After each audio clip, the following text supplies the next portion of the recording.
Pembahasan di malam hari ini kita akan membahas menyingkap rahasia jin qarin. Apa itu jin qarin? Ma'asyiral muslimin yang dimuliakan Allah Subhanahu wa taala, kalau kita bicara tentang jin qarin, Al-Imam Ibnu Utsaimin rahimahullahu taala mengatakan, al-qarinu huwa syaitan musallat alal insani biidhnillahi azza wa jal, ya'muruhu bil fahsya'i wa yanhahu 'anil ma'ruf.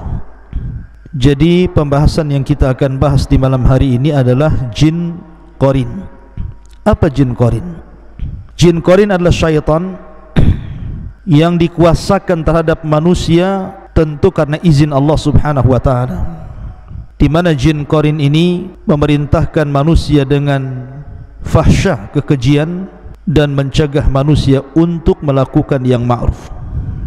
Dan itu berdasarkan firman Allah Subhanahu wa taala, asy-syaitanu ya'idukumul faqra wa ya'murukum bil fahsyah. Syaitan itu menjanjikan kepada kalian kefakiran dan memerintahkan kalian untuk melakukan kekejian. Wallahu ya'idukum maghfiratan minhu wa fadla wallahu wasi'un alim. Dan Allah menjanjikan kepada kalian ampunan dan keutamaan, dan Allah amat maha luas rizkinya lagi maha mengetahui. Ma'asyiral muslimin yang dimuliakan Allah Subhanahu wa taala, setiap manusia pasti ada qarin. Dan qarin ini ada dua macam. Ada qarin dari kalangan jin, dan mereka adalah syaitan, dan mereka adalah jin kafir. Dan ada qarin berupa malaikat, dan dua-duanya ibarat barat dan timur, tidak mungkin ketemu. Dan keduanya bisa kita rasakan. Saya, Anda, atau siapapun bisa merasakan apabila hati kita ini terdorong untuk melakukan kemaksiatan, melakukan kekejian, kemungkaran dan kezaliman, berarti jin yang ada pada badan kita itulah yang memberikan was-was untuk melakukan hal itu. Tapi jika yang kemudian diperintahkannya adalah memerintahkan kepada kebaikan, kepada ibadah dan ketaatan, berarti itu adalah datang dari malaikat yang mencintai kebaikan. Ma'asyiral muslimin yang dimuliakan Allah Azza wa Jalla, seperti apa jin qarin ini? Apakah setiap manusia memiliki jin qarin? Apakah para nabi juga memiliki jin qarin? Bagaimana pula dengan qarinnya para nabi? Dan apakah qarin ini juga akan meninggal ketika manusia yang diqarininya meninggal? Mudah-mudahan waktu yang sangat berharga ini kita akan mengupas sedikit, mengenal di balik rahasia jin qarin ini. Di dalam surah Qaf, Allah Subhanahu wa taala berfirman, a'udzu billahi minasyaitonir rajim, laqad kunta fi ghaflatin min hadza fakashafna anka ghita'aka fabasaruka al-yawma hadid. Sesungguhnya kamu dahulu lalai tentang peristiwa ini, maksudnya kematian. Banyak orang yang lalai bahwa dirinya akan mati, maka kami singkapkan tutup yang menutup matamu. Ada yang mengatakan bahwa ketika seseorang itu mengalami sakaratul maut, maka hal-hal yang gaib disingkapkan kepadanya, di mana dia mampu melihat malaikat yang hendak menghampiri dan mencabut ruhnya. Ada juga yang mengatakan dia mampu memandang catatannya. Semasa hidupnya dia sanggup memandang catatannya, apakah catatan yang baik ataukah catatan yang buruk, disingkap semuanya, sehingga penglihatanmu pada hari itu sangat tajam sekali. Wa qala qarinuhu hadza ma ladayya atid. Dan qarin yang berupa malaikat yang menyertai selama hidupnya, dari dia lahir sampai dia wafat, berkata, inilah catatan perbuatan yang ada padaku, yang kucatat selama kau hidup.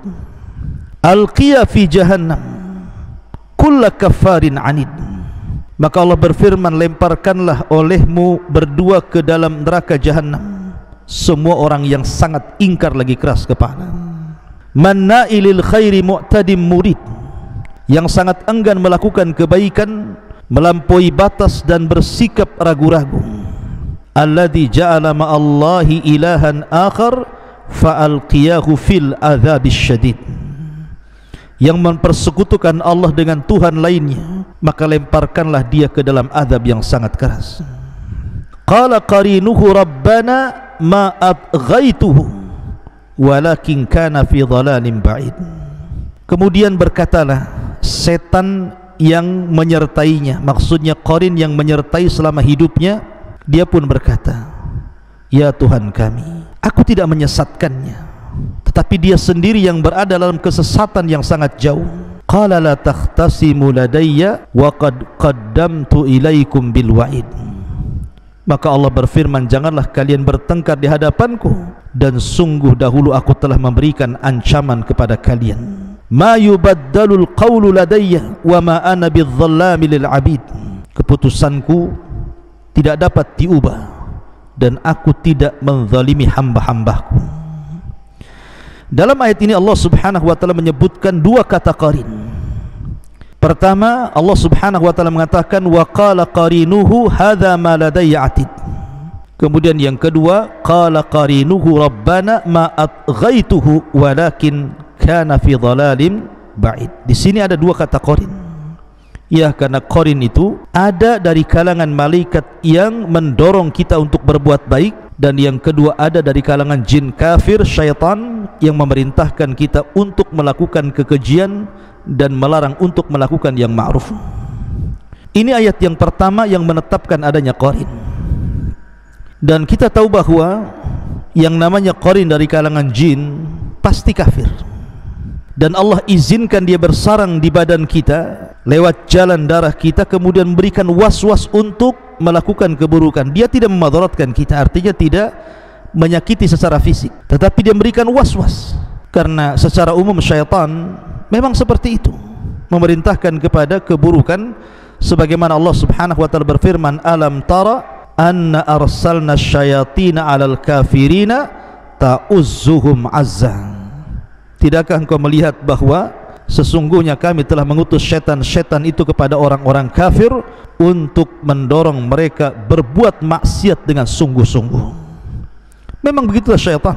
Diutus kepada Allah, diutus syaitan, diutus iblis untuk mencelakakan manusia sebagai bentuk dendam kesumat iblis kepada Adam dan anak turunannya.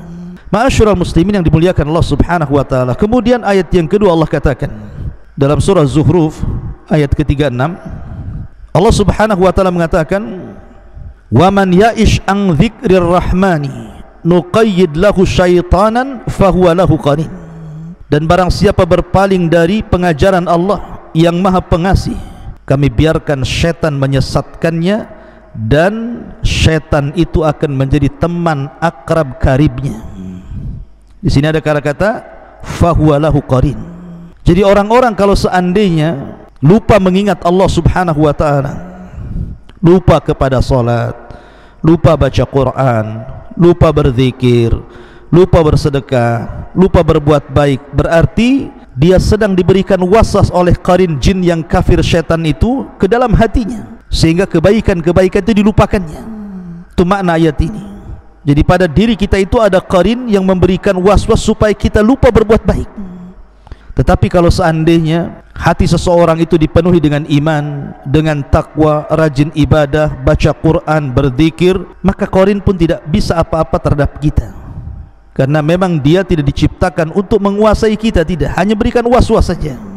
Ma'asyiral muslimin yang dimuliakan Allah Azza wa Jalla. Kemudian juga dalam surah An-Nisa ayat 38 Allah mengatakan, walladzina yunfiquna amwalahum ria'an nasi wala yu'minuna billahi wala bil yaumil akhir wa man yakuni syaitanu lahu qarinan fasa'a qarinan. Dan juga orang-orang yang menginfakkan hartanya karena ria.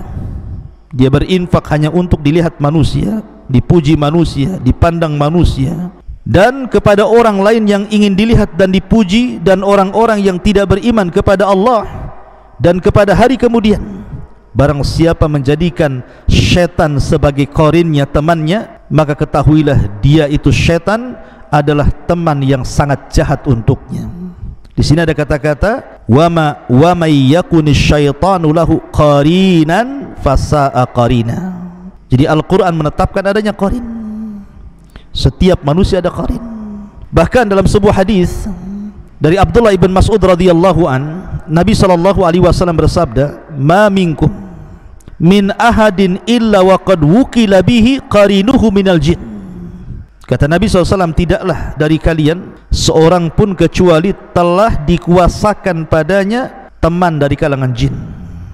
Sahabat bertanya, "Wa iyaka ya Rasulullah, apakah juga dirimu dalam badanmu ada qarin wahai Rasul?" Qala, maka Rasul mengatakan, "Wa iyaya, termasuk diriku. Illa annallaha a'anani alaihi fa aslam fala ya'muruni illa bi khairin." Tetapi qarin jin yang ada pada badanku, kata Rasulullah, sesungguhnya Allah telah menolong diriku, fa aslam, maka dia pun aslam. Sebagian para ulama mengatakan kalau dibaca dhammah fa aslamu, maka artinya jin itu tetap kafir tetapi tidak memerintahkan Rasul untuk melakukan kejahatan, tidak pengaruh kepada Nabi sallallahu alaihi wasallam. Tetapi kalau dibaca kemudian fathah bukan dhammah, fa aslama, berarti jin itu yang ada pada badan Nabi sallallahu alaihi wasallam telah masuk Islam. Fala ya'muruni illa bi khairin, sehingga dia tidak memerintahkan diriku, kata Rasul, kecuali kebaikan. Jadi ada yang mengartikan fa aslamu artinya kemudian dia pun tidak bisa apa-apa denganku, tidak pernah melakukan keburukan kepadaku atau memberikan waswas keburukan, atau dibaca fa aslama, dia pun masuk Islam. Dan ini masyhur di kalangan para ulama, ada yang membaca dengan dhammah dan ada yang membaca dengan fathah sebagaimana dijelaskan oleh para ulama. Tetapi Al-Imam Al-Khattabi rahimahullahu ta'ala mensahihkan bahwa bacaannya ar-raf'u di dhammah fa aslamu, artinya tetap jin yang ada pada diri Rasul itu kafir tetapi tidak bisa mencelakakan Rasul, tidak bisa memberikan waswas kepada Rasul. Rasul dihindarkan dari keburukannya. Tetapi Al-Qadi Iyadh beliau membaca dengan fathah fa aslama, artinya qarinnya Rasul itu masuk Islam. Kalau sudah masuk Islam tidak menyuruh kecuali kepada kebaikan, baik yang dibaca dhammah ataupun fathah, keduanya tidak memadaratkan Nabi sallallahu alaihi wasallam. Bahkan dalam sebuah hadis yang lain, Nabi sallallahu alaihi wasallam suatu ketika keluar di malam hari, ketika itu giliran Aisyah radhiyallahu anha. Kata Aisyah radhiyallahu anha, faghirtu alaihi, aku pun cemburu karena disangkanya Rasul keluar malam itu hendak ke istrinya yang lain. Faja'a fara'a ma asna, maka dia pun datang kemudian dia melihat apa yang aku lakukan. Karena Rasul ketika pergi, Aisyah membuntuti di belakang. Kemudian ketika Rasul datang, Aisyah langsung balik. Jadi Rasul melihat apa yang dilakukan Aisyah radhiyallahu anha. Maka Nabi SAW kemudian bertanya, malak ya Aisyah, ada apa dengan kamu, sibuk kali? Maka Aisyah mengatakan, faqultu wa mali la yagharu mithli ala mithlika ya Rasulullah. Aku cemburu wahai Rasul. Siapa yang tidak cemburu dengan dirimu?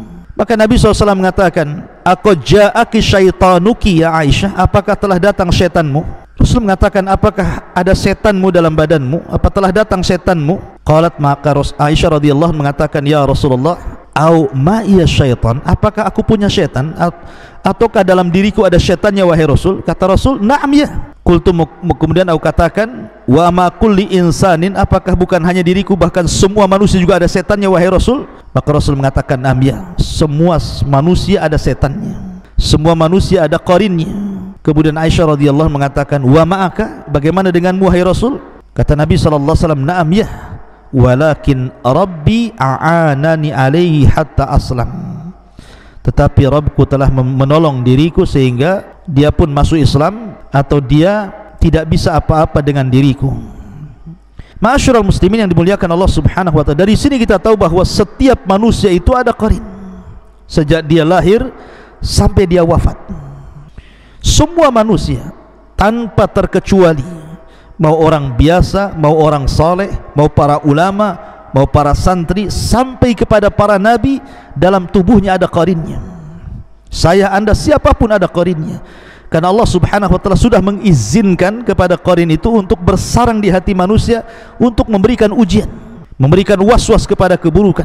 Tetapi karena keadilannya Allah pun kuasakan qarin yang lain dari kalangan malaikat untuk menyeimbangkan supaya ada yang memerintahkan kepada keburukan, ada yang memerintahkan kepada kebaikan. Tergantung kita. Dan ingat bahwa qarin itu tidak menguasai kita secara mutlak, tidak. Qarin itu hanya bisa menguasai kita itu ketika kita lemah iman. Ketika kita kemudian lemah ketaatan kepada Allah Azza wa Jal, lari dari Quran, tidak berzikir, barulah kemudian mereka menguasai kita. Tapi kalau iman kita kuat, ketakwaan kita kuat, zikir kita kuat, ibadah kita kuat, maka mereka tidak sanggup apapun dengan diri kita. Ma'asyaratul muslimin yang dimuliakan Allah Subhanahu wa taala. Kemudian juga hadis yang lain dari Abdullah ibn Umar radhiyallahu anhuma, anna Nabiy sallallahu alaihi wasallam qala, bahwa Nabi SAW bersabda, "Idza kana ahadukum yusalli fala yada ahadan yamurru baina yadayhi fa in aba falyuqatilhu fa inna ma'ahu qarin."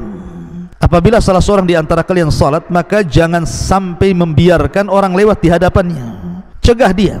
Tapi kalau dia enggan untuk dicegah, falyuqatilhu, maka boleh engkau memeranginya.